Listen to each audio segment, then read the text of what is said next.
When things fall apart in life, it rarely happens all at once. There's usually no single dramatic explosion. Instead, failure is almost always a slow, quiet collapse, the result of a few small errors in judgment repeated every single day until the weight becomes too much to carry. The flip side is also true.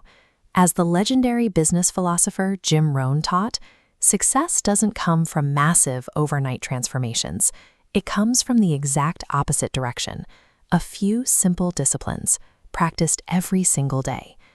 Rohn isolated exactly 10 areas you have to maintain to keep the structure standing: your attitude, communication, discipline, mindset, time management, knowledge, finances, personal development, purpose, and gratitude.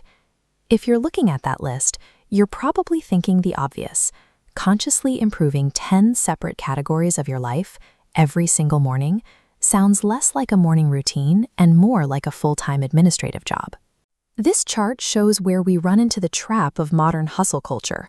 We are wired to crave the immediate satisfaction of a total lifestyle overhaul. We want to fix everything by Monday. But the data on that approach is brutal.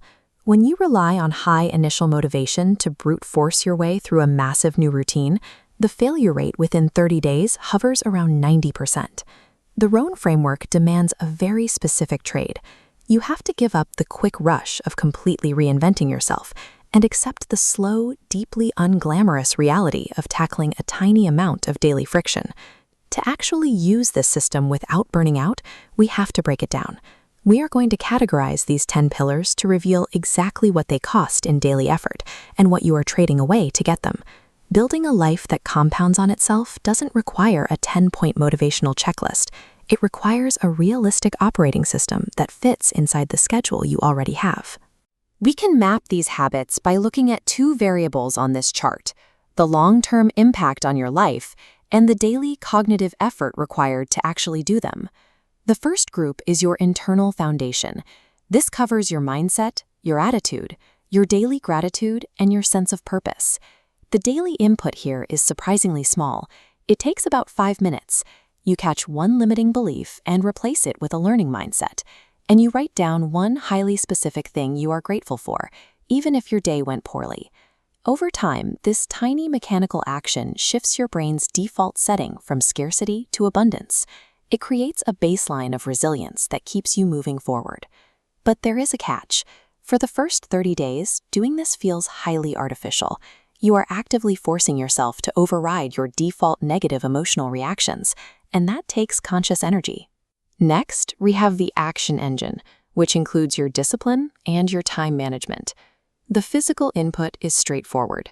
You wake up 15 minutes earlier to map out your priorities for the day, and you actively choose one low-leverage task to eliminate or delegate. Doing this pulls you out of the trap of being busy without being productive. Eventually, the sheer willpower required to stay on track converts into an automatic, effortless habit. The trade-off is steep. You have to set rigid boundaries. You will have to sacrifice late-night leisure time, and you will absolutely have to face the social discomfort of saying no to things outside your goals. Getting your mindset and your schedule under control demands intense upfront emotional labor. Despite their massive long-term payoff, these are the most exhausting habits to build when you are starting from zero. The third category is your external capital. This is how you manage your knowledge, your finances, and your personal development. The requirement here is analytical.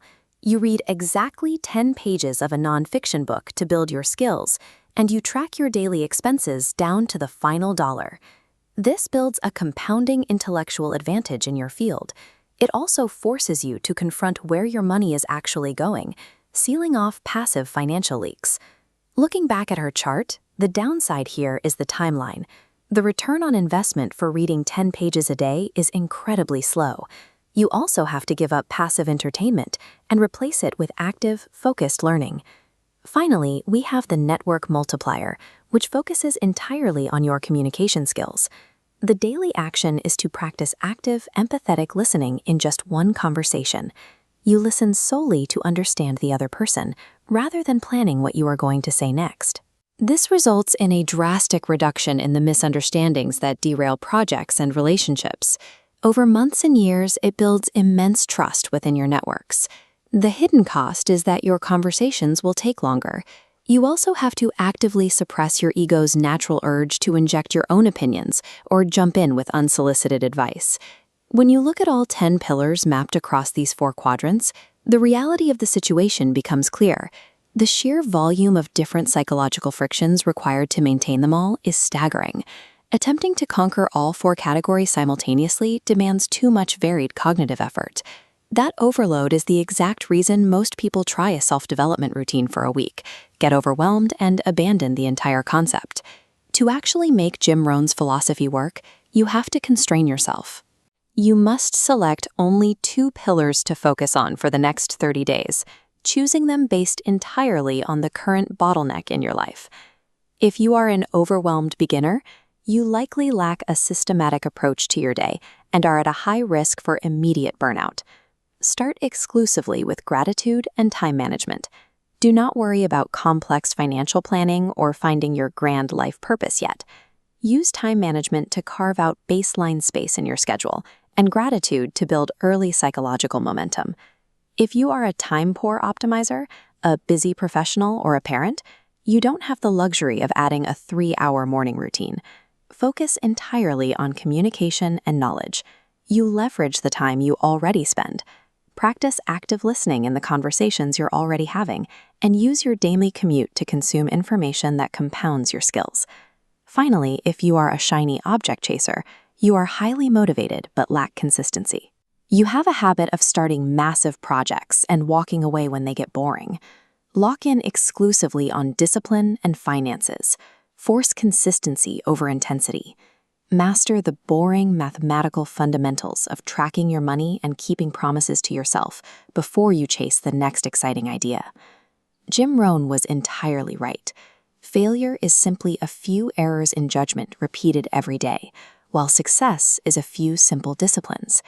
The math of compounding does not care about your intentions.